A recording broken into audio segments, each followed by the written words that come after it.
actually do this crazy thing he wanted to do, and that you were glorified, and people sensed your spirit in this wild project. And Father, we're just blown away at what you've done. And we thank you again that he's here, that he's reunited with his family and with us. We love seeing him. In Jesus' name, amen. All right, we're just going to look for a couple minutes through some of the pictures from the trip. In case some of you missed them, it's a great way to kind of get caught up on some of it, and then we'll come up in a couple minutes.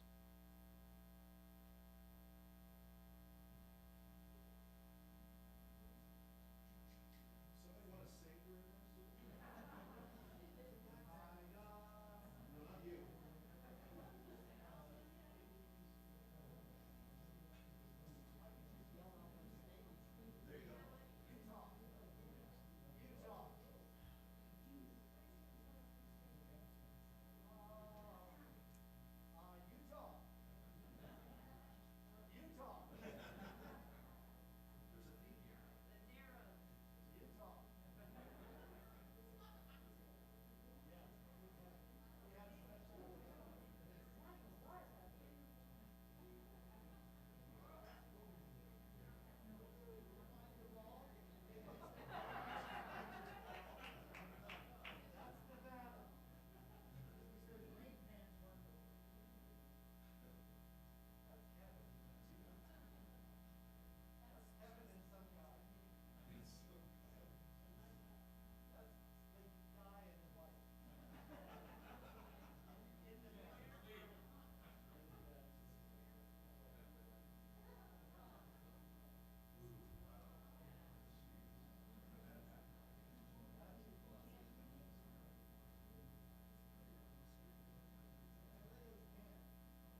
finally got tired of talking, so we're just going to move on.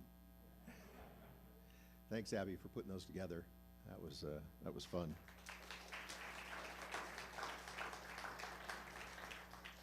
Of course, this wasn't just a golf trip. It was to accomplish something, and that was to raise money for clean water, and which came out of your trip to Honduras and understanding the need and seeing the need.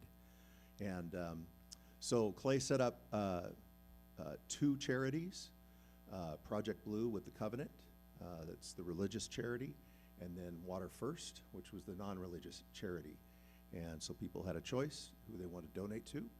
And so we are going to do a short video that talking about Project Blue. And then Andy Edgerly is the director of Covenant World Relief Development. And he came down from LA for this, which is pretty cool. And he'll talk some more about it.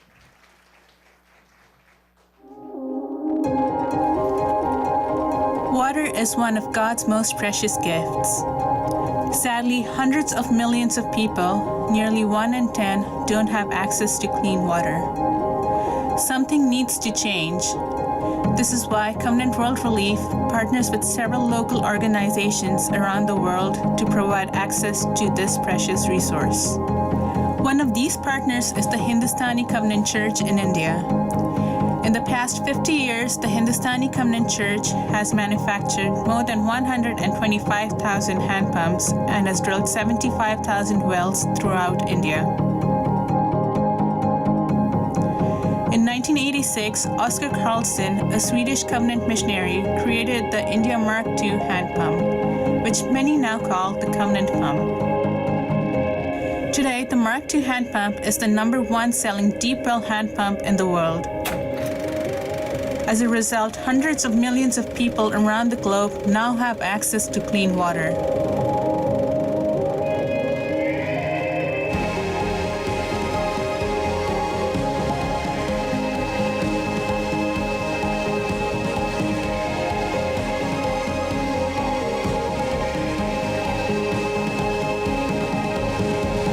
Covenant World Relief are in awe of the way God has used a small Covenant church in India to make such a huge impact in the world. Will you partner with Covenant World Relief as we join God in God's transforming mission with the poor, the powerless, and the marginalized? Join us as together we are making a difference.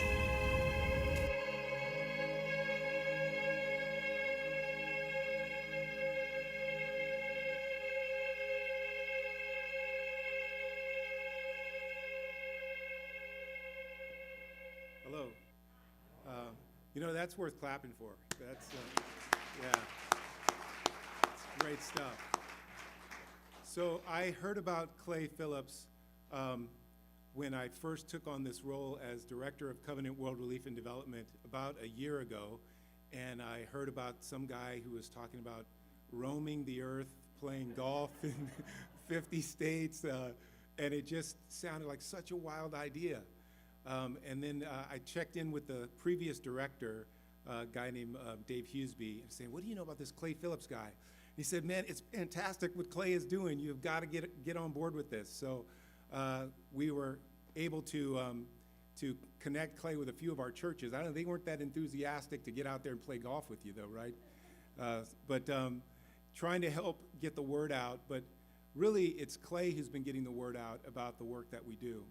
And this video just shows you a little bit of the history of our work with clean water. But Covenant World Relief and Development started actually shortly after World War II as a partnership with an organization called World Relief. And it was the Covenant Church's way of doing community development. It was like the humanitarian arm of the Evangelical Covenant Church. Today, we're operating in over 30 some odd countries with multiple partners, 30-something partners. There's usually about 100 projects going at a time.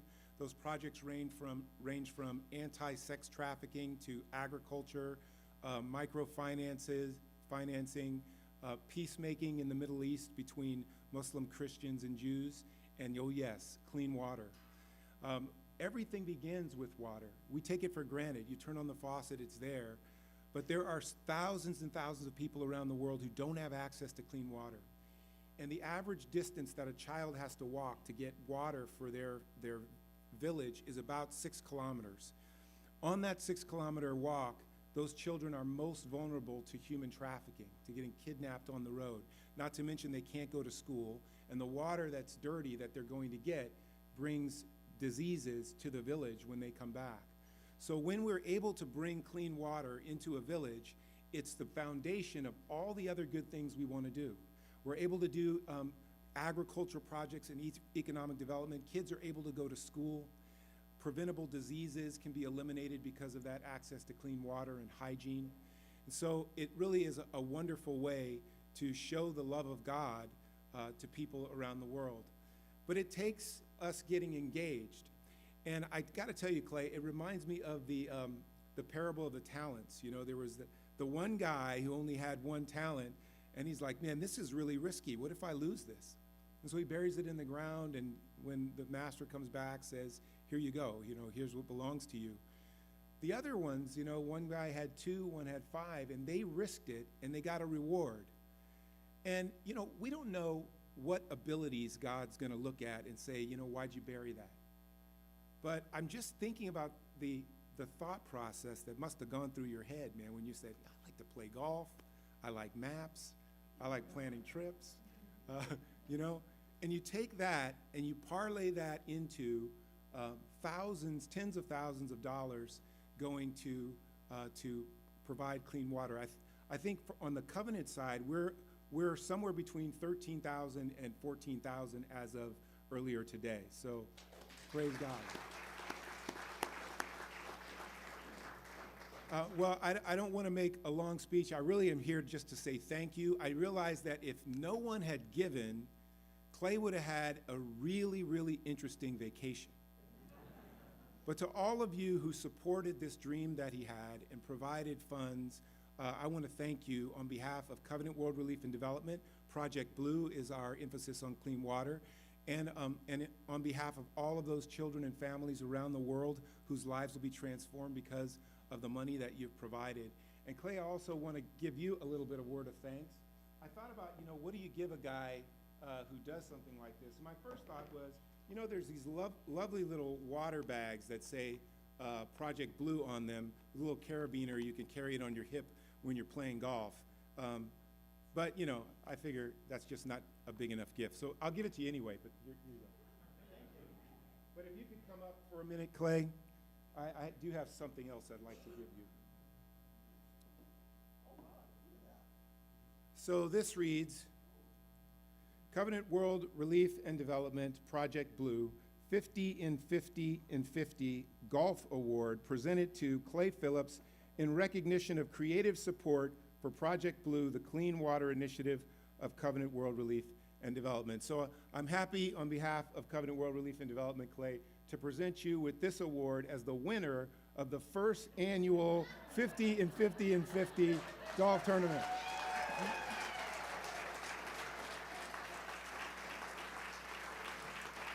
Could I get a picture?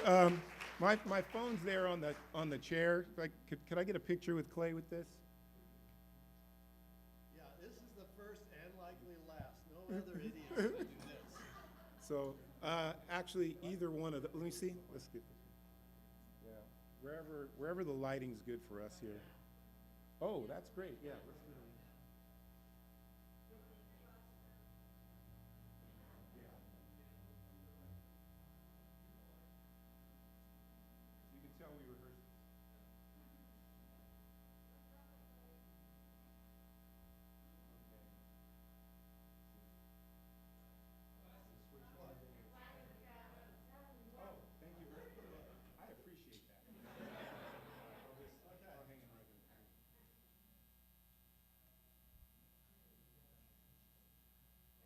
Now, can we look at each other or the camera?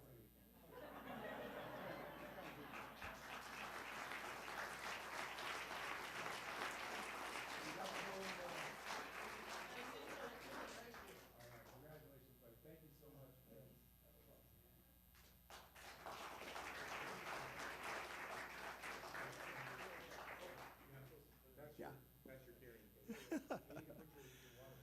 Well, we are fortunate to also have some representatives from Water First, and we're going to ask them to come up and tell us about your work as well.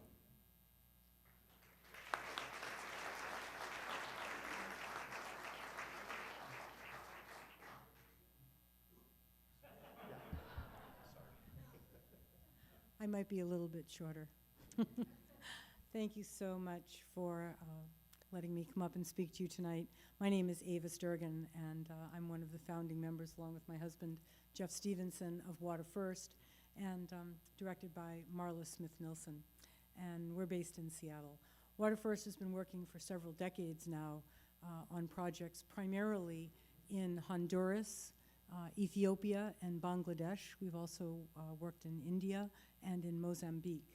And our primary focus is working directly with communities to build potable water systems, sanitation systems, and to build hygiene education. Every system that Water First builds is owned and built by the community. It's built with local materials. They have to maintain it. They have water boards. Women are required to be 50%, at least in most places, 50% of the board. And they collect fees, tiny little fees that keep that system going. And Marla is a civil engineer with great experience. She worked on the Aswan Dam project in Egypt.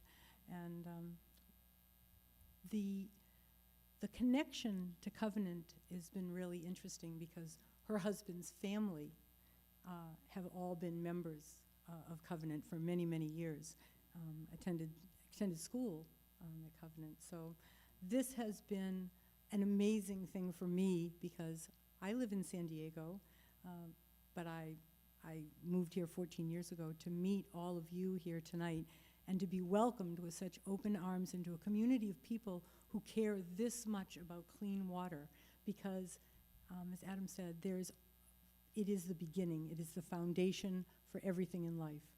And when we can give water to people through our donations, no matter how small, no matter what we're doing, and to have someone like Clay come forward and come up with this creative way of helping to fight this problem, I'm massively impressed by all of you and extremely grateful. Thank you very much for your support of Water First.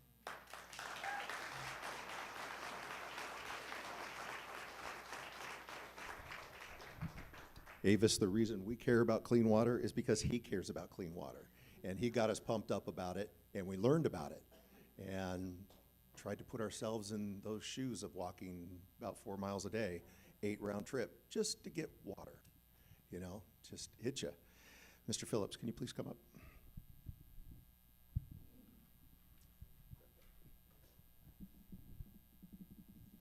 We're just going to do a little interview. You can take it out of the holder.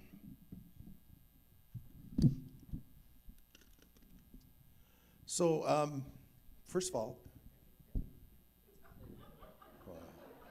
you have been gone way too long.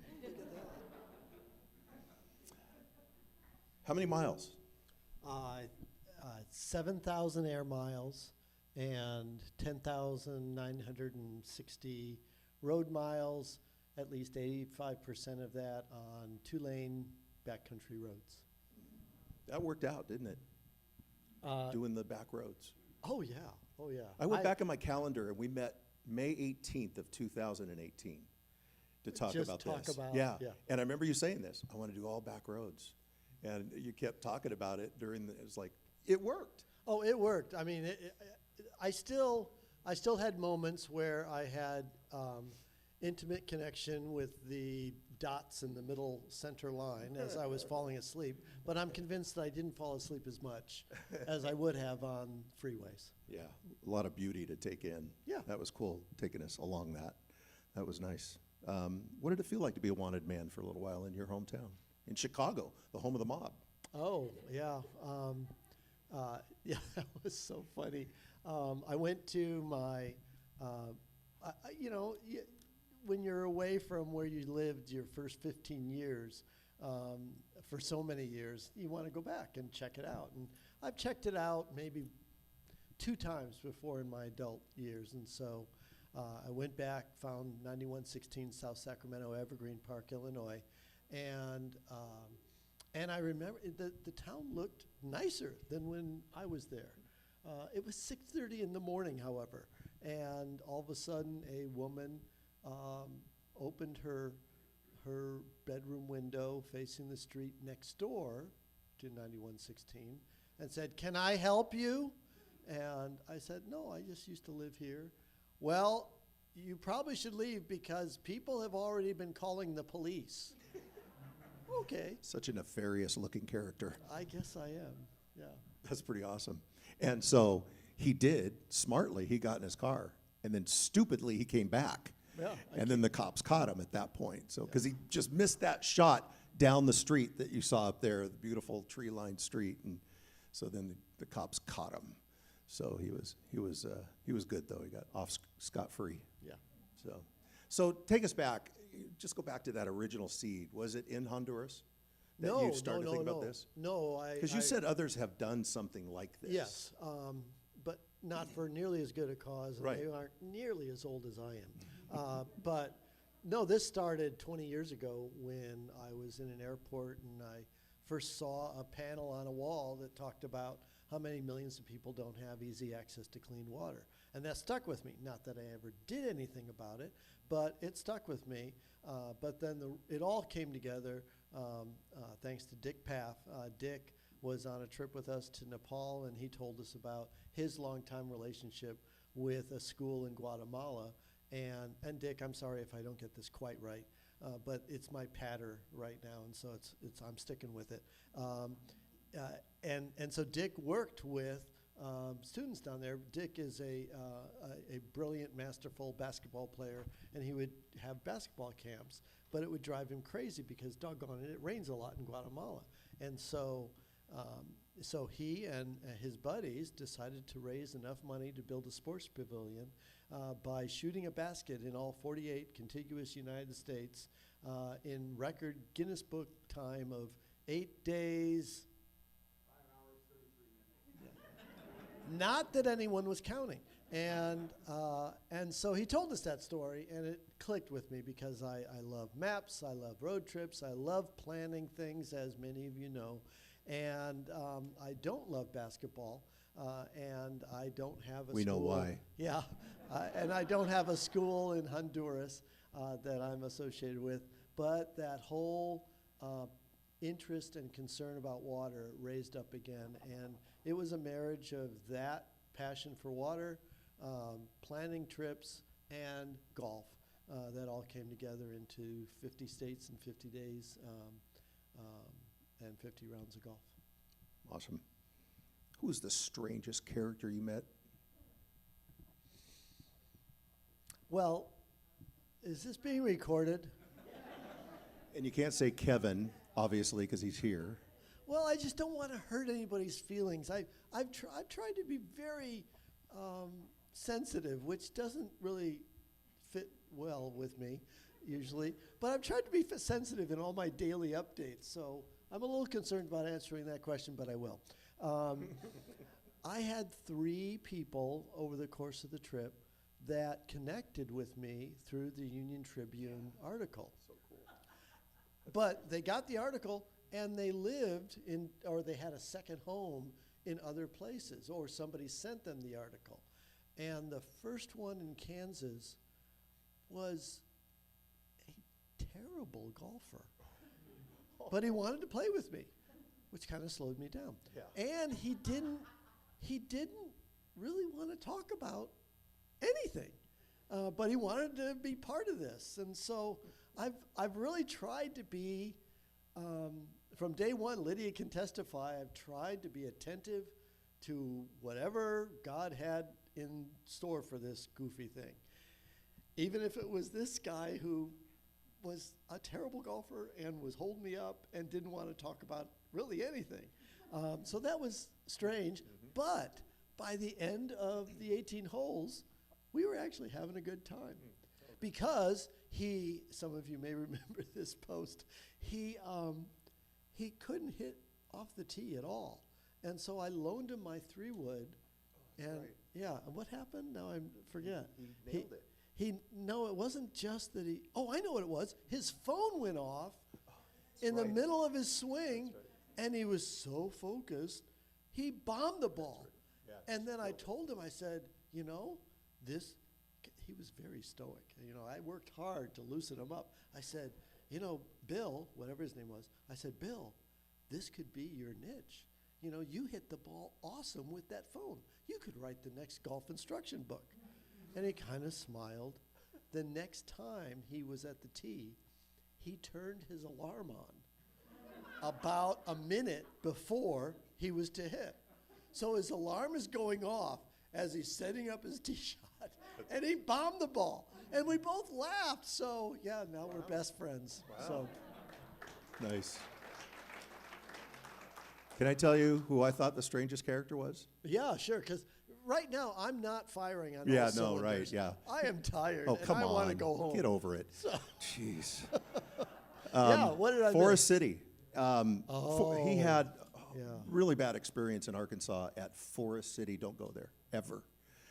Just everything was a mess. It was bad, and the motel he stayed at was horrible, and he went to, what was the chicken place?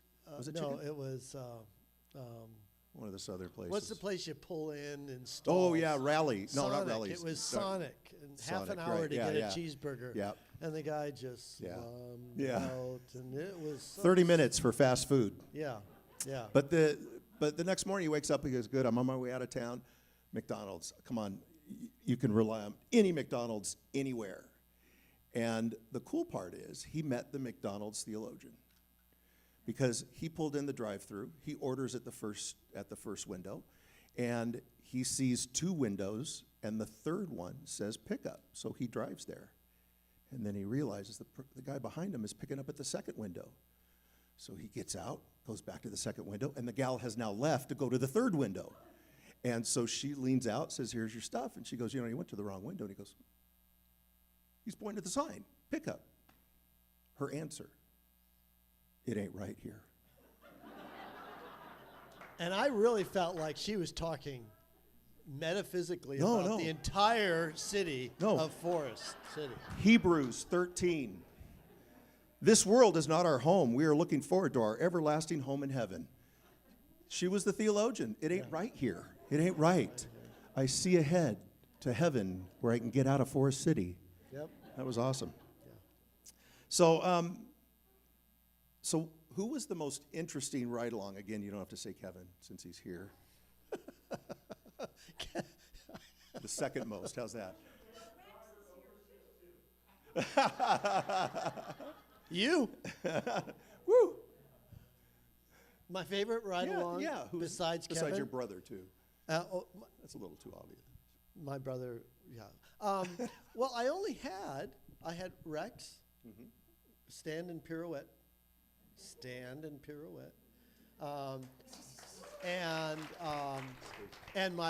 and my brother, and Kevin, and Ron. And I think that's it. Oh, I had okay. 4. I only had 4. So I still did the majority of this by myself. Yeah. but Who stayed the longest with you? my brother. Okay. My brother. Which was how long? I think almost 6 days. Rex was a close second. He was like 5.5 days. But your brother didn't play, right? Oh, no. He actually joined me, like Rex. Both of them joined me for 1 round. Oh, okay. And all it took was experiencing golf with me for 1 round that said, okay, we're done. He'll never play again. Yeah. We don't want to experience that again, right? Were you with me for 2? Okay, then never mind. My brother only stuck with me for 1 round, and then he'd go off and be historian and sightsee. So what was the CPD? What? The cuss per day. No. Cuss per day? No, there were no cuss per day. It's just whether you cussed in a round or not. Right, but still, I mean, just how Well- often do you think it was? No, I know how much. I had to Oh. keep track because there are people that are sponsoring me Right. based on the number of rounds in which I cursed. So you now, were motivated. Cursing, some words just like the darn word, that one is not that bad, I don't think. But that got me a number of times, involuntarily. I ended up at 41. when I didn't curse. So, So about .782 a day. no, 41 out of 50 days, right? I guess Yeah, it'd be less than, that I didn't. oh, one a day, yeah, one, yeah. Yeah. Oh, you didn't? Right. Oh, Yeah. you're boring. Yeah.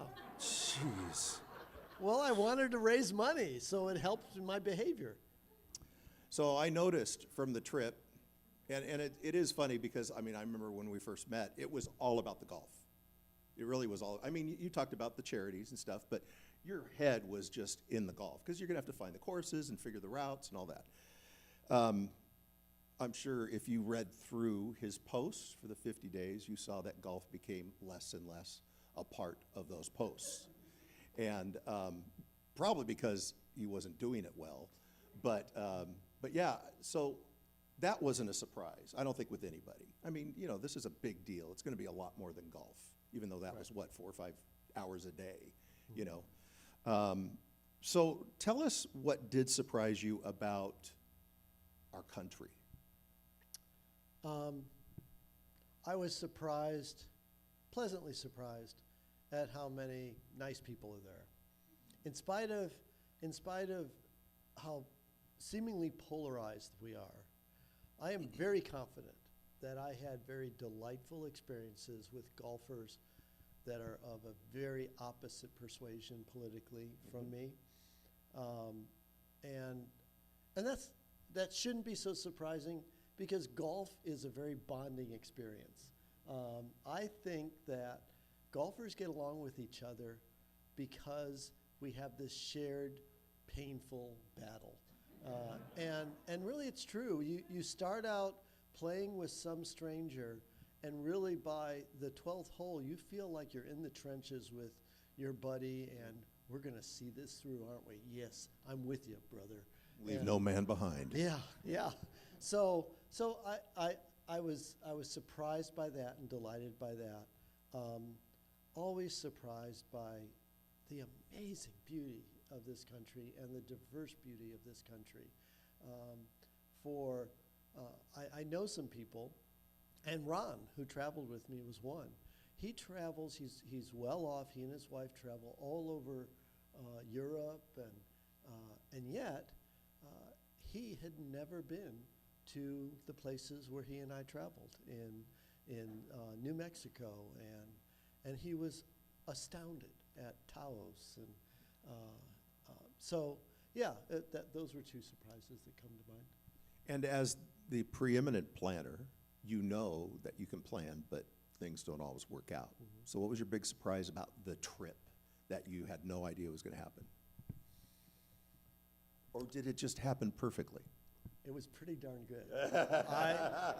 I mean, I was pretty pleased that I nailed it. I mean, in fact, in some regards, you know, I mean, this was to raise money for easy access to clean water, but it was also very self-indulgent to golf in all these places. But it was also to see if I could figure this out. It was a puzzle.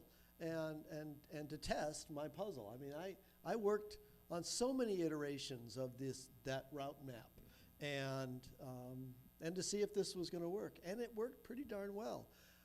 And I had to adapt to weather conditions. Thankfully, Dick Paff was guardian angel over me, and at one point he sent me a text and just asked. So what are you going to do about that storm front that's coming through at such and such a place? And I go, oh, really?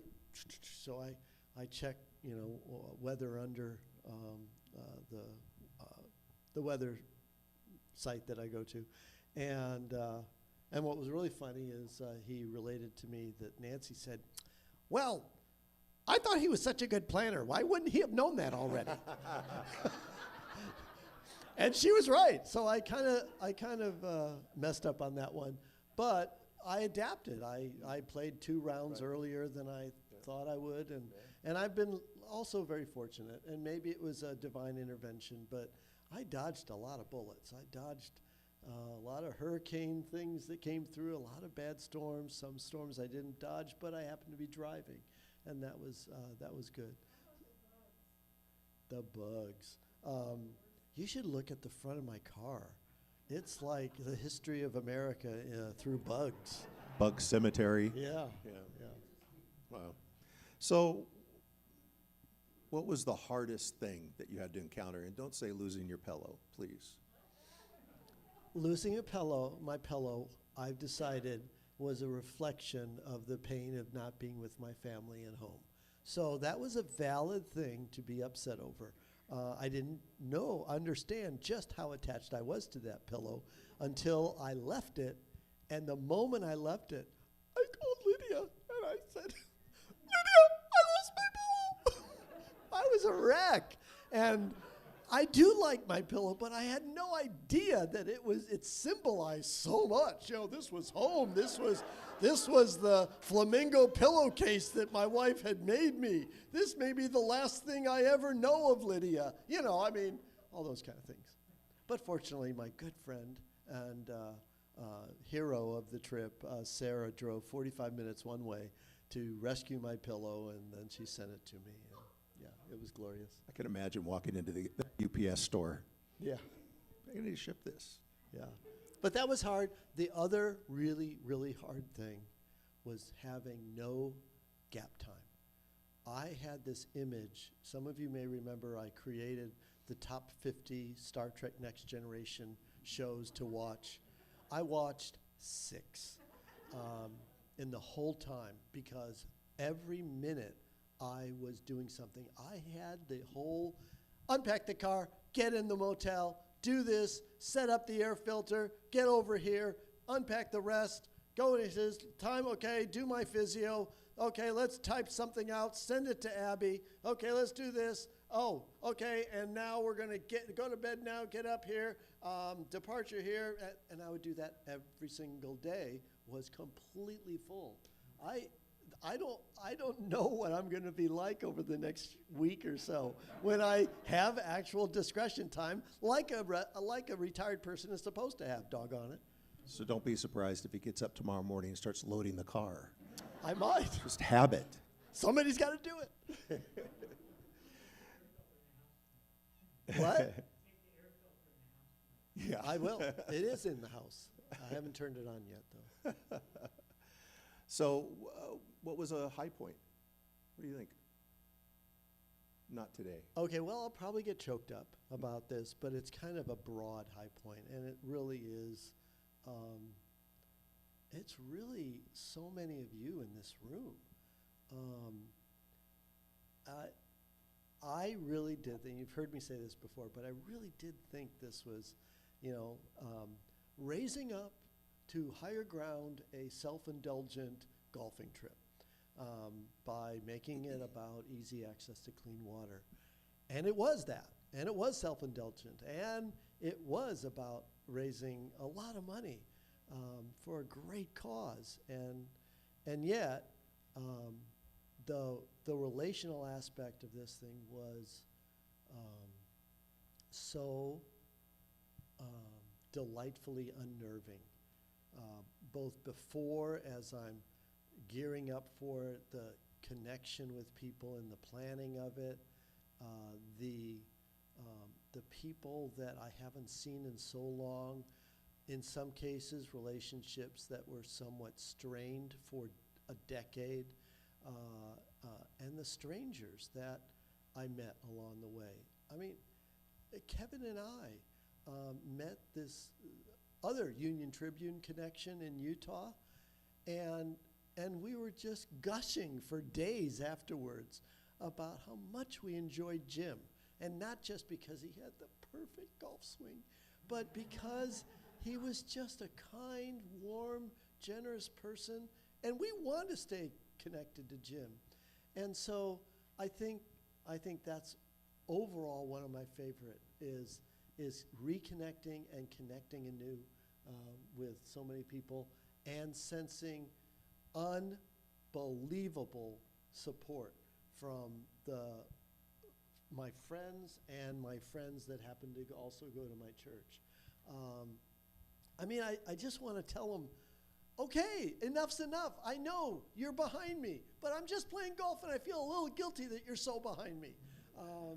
And yet people have been, and it's been awesome. So your very wise and beautiful bride told Yes. you before you left that this was going to really be a 50-day pilgrimage. Yeah, she did. Yeah. She did. And she was spot on. Yeah, I don't even know what it's ultimately going to mean. But yeah. One of my favorite posts of yours was that Georgia to Alabama, when you were alone and kind of having church in the car, Rock of Ages, you know, just thinking about dependence on God. I mean, that touched me and probably others. There's probably too many for you to enumerate, but what do you think God's done in your heart through this? Oh boy, I don't know yet. I mean, that's really the most honest answer. I just don't know yet, and we'll see. I don't know. I hope something. I hope a greater appreciation for family. I mean, I identify with Dorothy. There really is no place like home, and I hope a greater respect and appreciation for the diversity of people around America, and unfortunately, probably some level of increased pain at the real and portrayed divisiveness that coats America, but it's not what I experienced for the most part. Although there was one guy who I thought twice was going to rip my mask off in the elevator because he looked really big, scary, and mad at me for wearing one. But for the most part, that's not what I experienced. Well, that's good. So what's next? Besides sleeping a lot.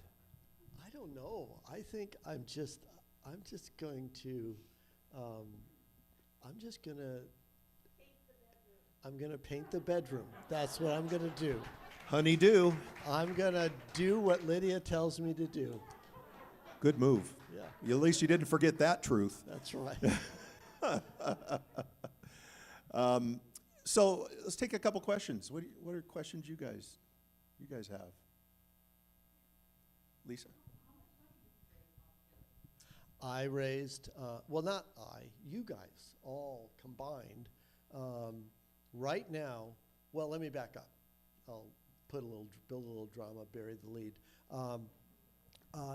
Today, Singing Hills just donated $2,500, and that's really cool. That was actually from the Sequan Band of Indians. Yeah, that Sequan did, the Indian. tribe did. Right.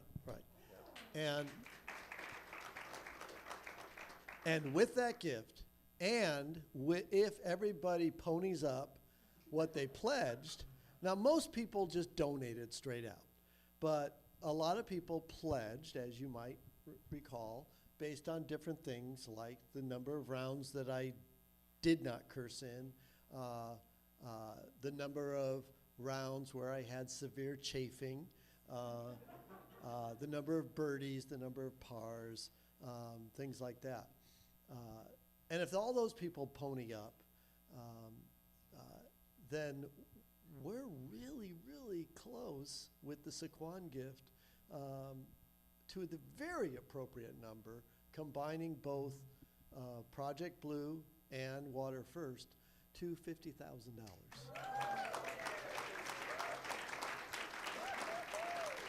So 50 for 50 and 50 and 50. I don't know, something like that.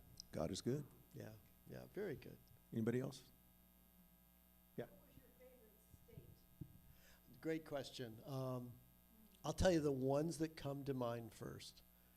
It's not fair because Utah has almost always been my favorite state because it's just unfair what the resources they have. It's almost like you enter the southern border and it's different. It's all red and beautiful. And they have cliffs in Utah that would be significant state parks, but they're just somebody's backyard. So it kind of makes me mad that it's so awesome. But on this trip, the Discovery States, and I think Rex would agree, Montana never stopped being spectacular the moment we entered it to the moment we left. It was amazing. You think? Yeah. And then the other place was a combination of Vermont, New Hampshire, and Maine are just amazing because they're not just forests, they're forests and ponds and houses that I would maybe kill somebody to live in. It's just the little villages, and it's like, really, you guys get to live here? So, I mean, but there's so many beautiful places in the United States. So, but those are the ones that come to mind first. Anybody else? Yeah. So there's one picture that you had of a road with a horse Yeah. looking at you drive by, but there was no explanation. Yes. A lot of my posts I want to leave to the audience's interpretation. Or he was just too late. No, mostly I was limited because Abby is a hard taskmaster, and she said 2,000 characters. That was my maximum, so I couldn't talk about the horse. But the horse was in Kevin. Oh, is Kevin gone? No, it wasn't in Utah. I think it was still in Colorado, and might have been Utah because we were approaching Monument Valley. And it was just amazing that there were herds of horses, no fences, anywhere. You know, it's one thing to have herds of cattle, that sometimes happens, but I'd never seen horses just able to run wild. And it made it a little bit scary because, you know, they could have started running, and I didn't want to kill that horse. So that was the horse story. Yeah. Randy? How many days did you golf 2 courses in a day? You know, There's been a couple with no. right. All I can tell you, again, it's a little bit of a blur because I did some adapting, but I'm pretty sure I did not golf 6 days, and I played 2 rounds of golf 6 days to balance that out. And it really just makes sense because you don't want to sit in Rhode Island and sit on your thumbs for a whole day. So you have to, some of the states are so tiny, you have to play 2 rounds. When you talk about, I'm not a golfer, you talked about how many miles you drove. How many miles did you walk?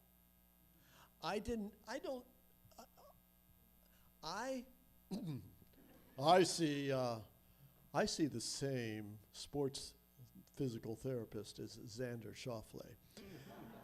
And she told me that I shouldn't walk. She encouraged me not to walk because so much of a golf swing is dependent on strong legs. And so I did walk 3 rounds. Once when there was no option, it was such a wet course, they said, you can, no carts, but if you want to walk it. And then another time, I don't know why I did it. And then the third time was I was hosted by a covenanter up in Helena, Montana, and they were walking, and the course was fairly flat, so I walked with them. So I only walked 3 rounds, but as far as other walks, well, when I shot a 92, that was a lot of walking, especially when it was a cart only. You have to stay on the cart path. But I have no idea how far I walked. Go ahead. Besides Star Trek. Huge numbers of things that I wish I could do, but my whole trip was just glimpses of everything. You know, I mean, it was great to be able to drive these country roads and have the Doobie Brothers blasting away and just like, yeah, this is great. But then you see something out of the corner of my eye, and you can't stop because you got to stay on schedule. And because if I stop, that means I'm not going to get to the motel until 6:30. And that is not good because then I won't get to bed till 10. And if I don't get, you know, so it's this domino effect. Like you may remember one post, I was in this great little town, and sure enough, it was straight out of Psycho. There was this single old 1950s motel, and sure enough, there was this old Victorian on a little hill right next to it. It was so creepy. I just wanted to stop and take a picture but I couldn't stop. So there were a lot of things like all those historical markers would have been fun to see. That's what it was really fun because I built in, neither Rex nor I had spent any time in the Dakotas, and so I paid a price for that. I would say, you haven't asked this, but you said hard. The most wretched time, do you have what's your most wretched time?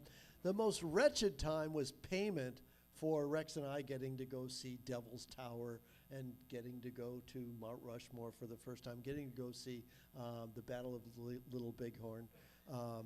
But the payment was that I played golf in Oahu, took the red eye to Anchorage, thinking somehow that would be adequate for a night's sleep, and played golf in Anchorage. Then that afternoon, I was only in Anchorage for like 10 hours. That afternoon, flew to Portland. It was not good, but it was probably worth it. So.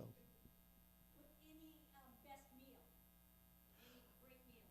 I had a lot of bad meals because I didn't have time, and Lydia and I had decided that I was not going to go unmasked in any public indoor space per CDC guidelines. And with that goes most good meals. So, if a good meal can be gotten through a drive-through, which usually is not the case, I would have done it. But there were a couple of good meals. I would say my very favorite meal was that there was a golf course in Louisiana that was a resort that had a nice dining area outdoors, and I got some kind of Cajun Creole pot of something, and it was really good. Yeah, I'm sorry. Isn't that where you worked out on your laptop? Was that I the, did, the yeah. patio? Yeah. Yeah. Yeah. Yeah. Amy. Oh, gosh. Definitely did I get, wait, no, definitely Murphy. Murphy is a love-starved, amazing, he's basically just a plush toy animal that actually has a heart and moves. So yeah, definitely Murphy. Maverick is a little too hyper for me, but his little waggy stub butt was amazing. The amount of energy generated from that was awesome. I had so much fun. That was actually amazing therapy, just to be with the Peters and just watch. And I go, oh, it's a family, it's people. Because I spent so many days, just with myself. And trust me, that's a scary, scary place to spend too much time with. And so that was a real high point. Just getting to spend time with the Peters and other groups like that, family friends like that. Okay. All right. One last one. Yes, I am a man of peace and tranquility, as somebody somewhere might testify.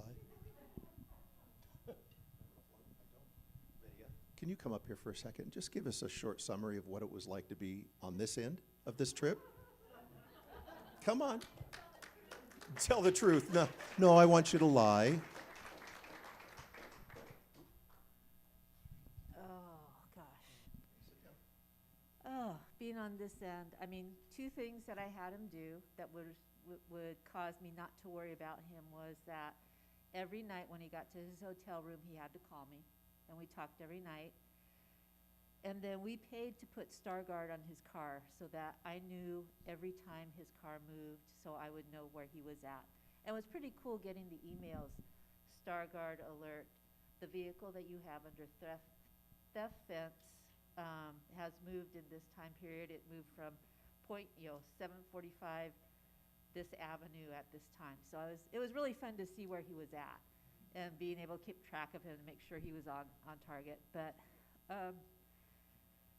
on this side, I had said, prayed the Pilgrim's Prayer with Clay before he left, and, he was on pilgrimage. And I ended up finding out that God had me on my own pilgrimage here at home. It was really cool to see how many people were checking up on me. and, calling me or texting me and just making sure I was okay. And I felt very loved and cared for while he was gone. I learned a lot. About myself, about God. And I actually really enjoyed the time away. I feel being able to keep track of it and knowing that he was safe helped. But just was a time for me to reconnect with a lot of people who I haven't had a chance to see in a while. And that was just very filling. And I feel very refreshed and full and just, that he did it. I'm very happy for him that he accomplished what he set out to do.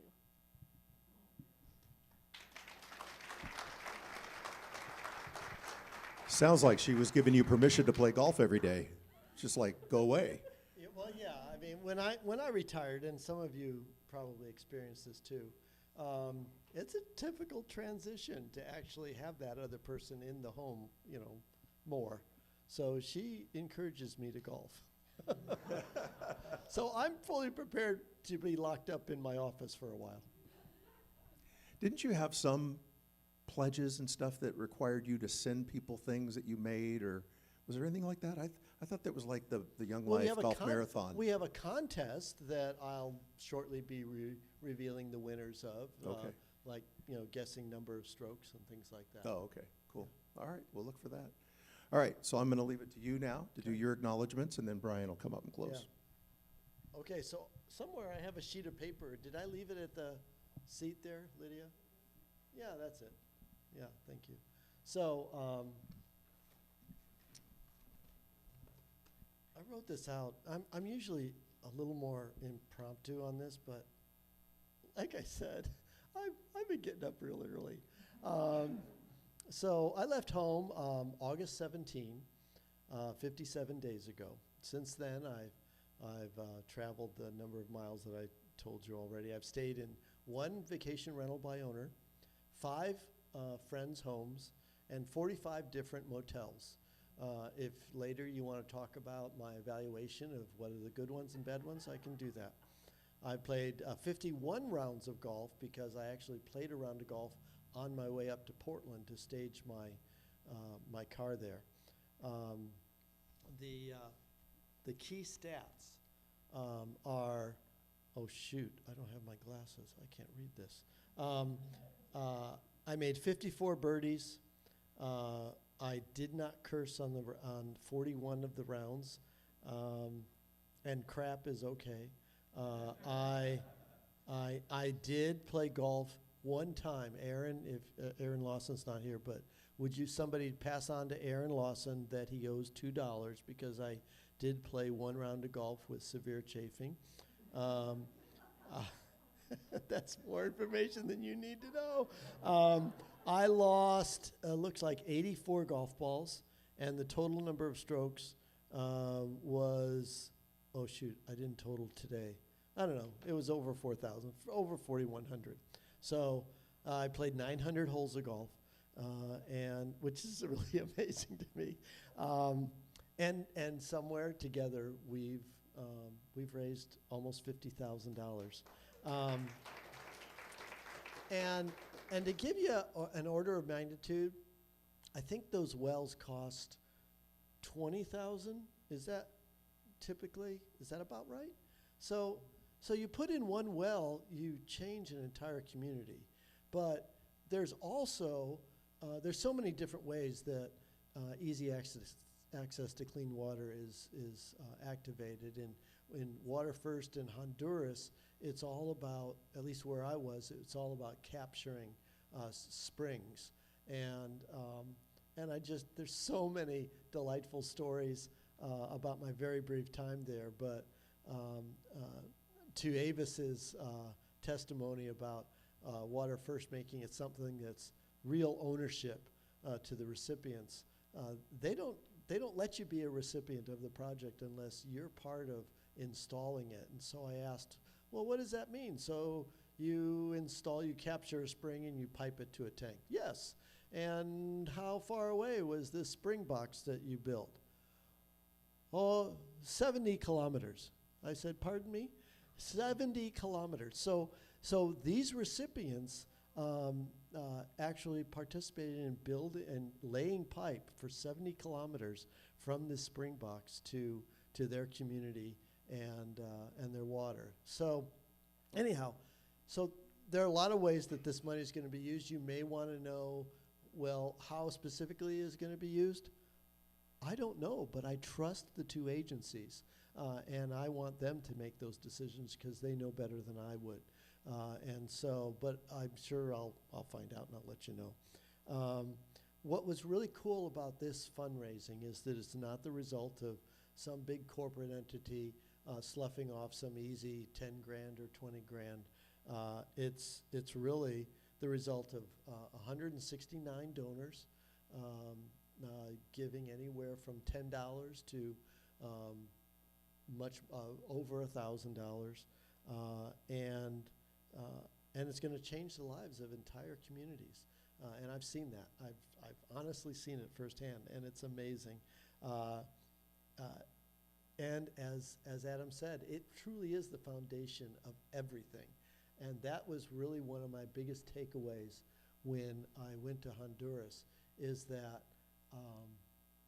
I saw women that wouldn't have otherwise got together, but they were on the water boards, and they got together, and they formed their own community banking system, and then they did their own hen house because they realized they could do better. And so it's just this healthy self-sufficiency that just having water starts building in societies.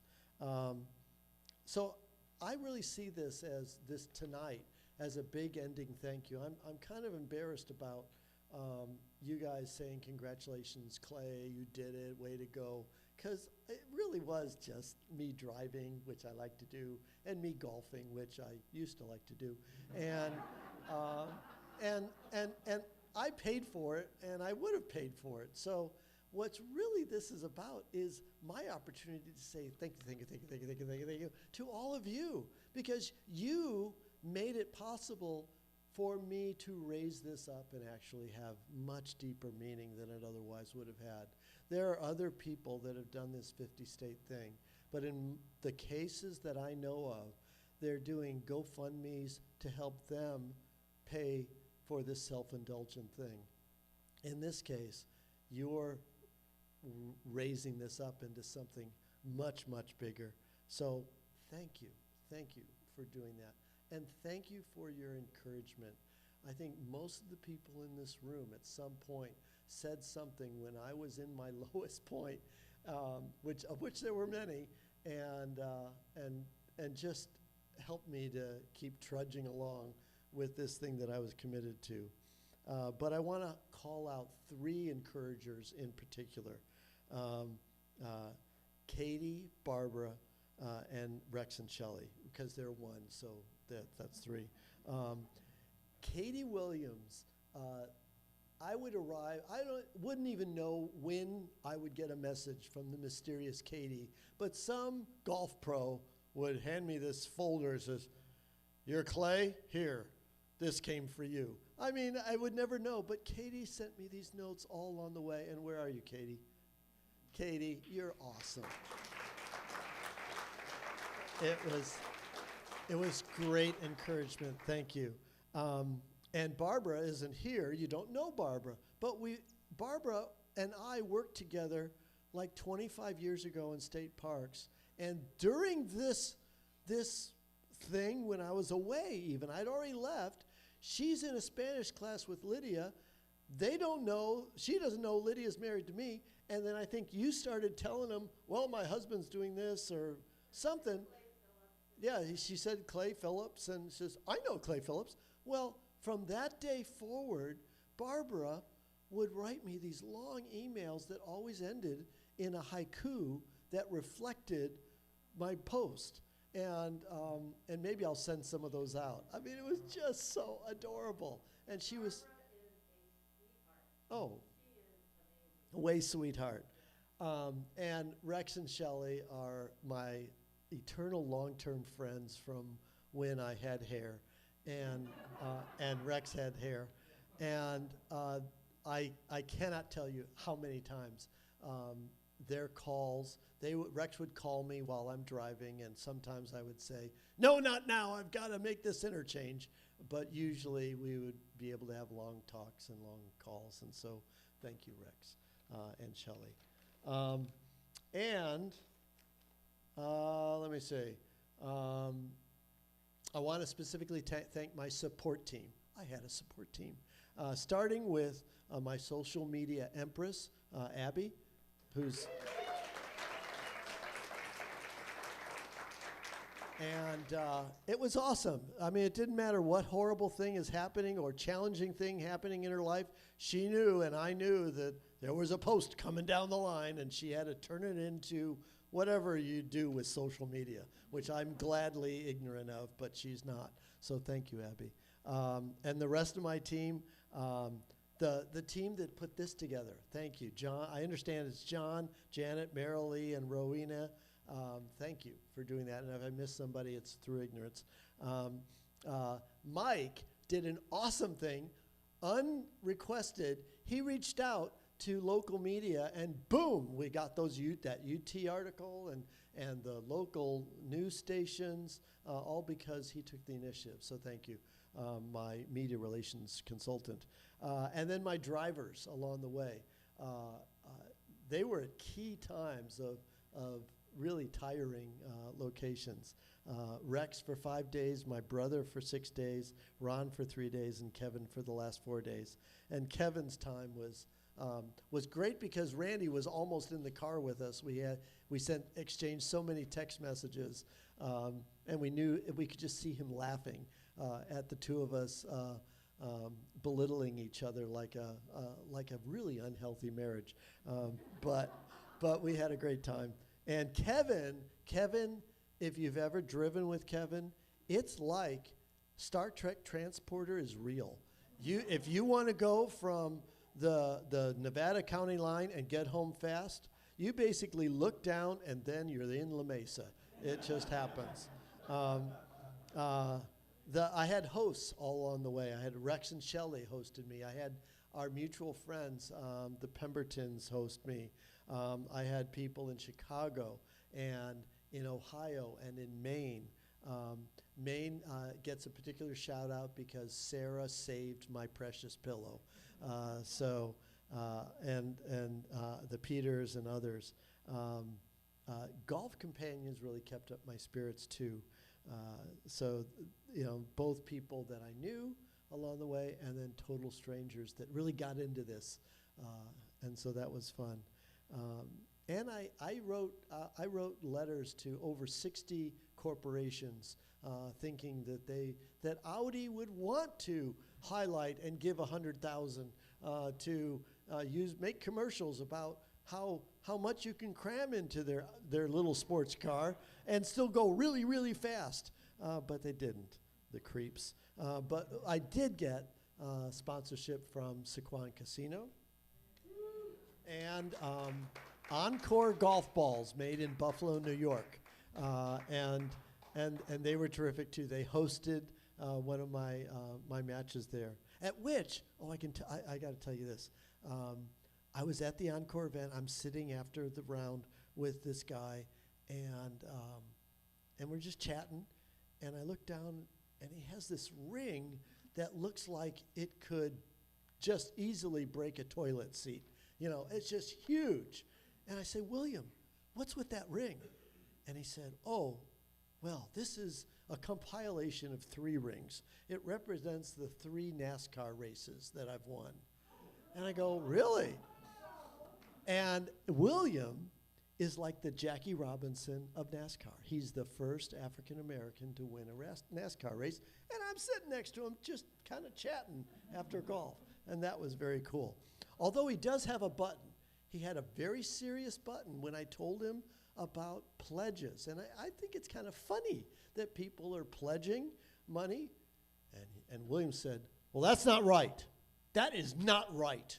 If people want to support something, and you know what? You're doing the work of God, and they're making it a game, it was really kind of funny and scary at the same time. So I haven't gotten his donation yet. But I think I might still. I'm hoping.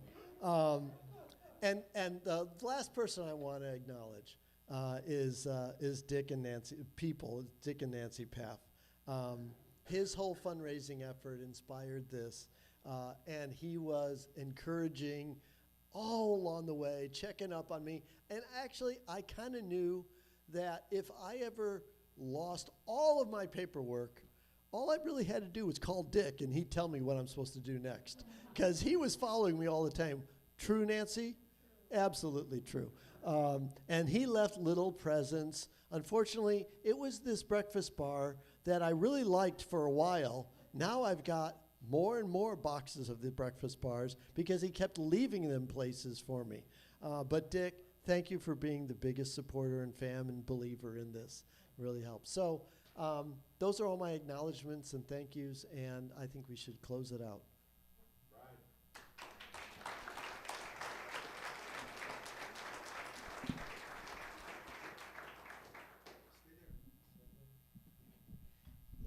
Would you all stand with me? We're going to just say a quick prayer of thanksgiving and let you guys go. But Clay, what an incredible opportunity for us to be able to be in community with you. All of us here have stories about how much you impact our lives, and we're just so grateful for you. And so glad that you're home safe.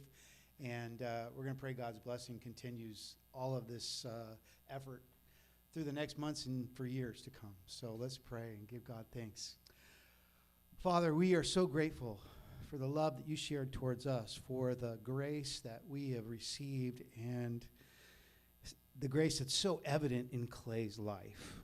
God, I thank you for the heart that you put in him for helping people around the world to bring this great gift of life for so many people in so many ways. And God, ultimately, that's what we're most grateful for here tonight, is for your work in the world. And so by using Clay and letting us participate in what his imagination came up with, God, we give you glory and thanksgiving for that. And now as we move forward, I just pray that as these funds come in and as they're given throughout the world, I pray that you would just bring that life that Clay has so amazingly contributed to and helped us all get on board with. God, I pray now that you would just give him rest. You'd strengthen him in spirit, soul, mind, and strength, God, that you would give him just a great few days here of relaxation. And God, I pray that at one point in this lifetime, you would help him to enjoy the game of golf. And we all agree in that. Amen? Amen. God bless you, Clay. Love you so much. All right. Thank you for coming. You're all dismissed. God bless you.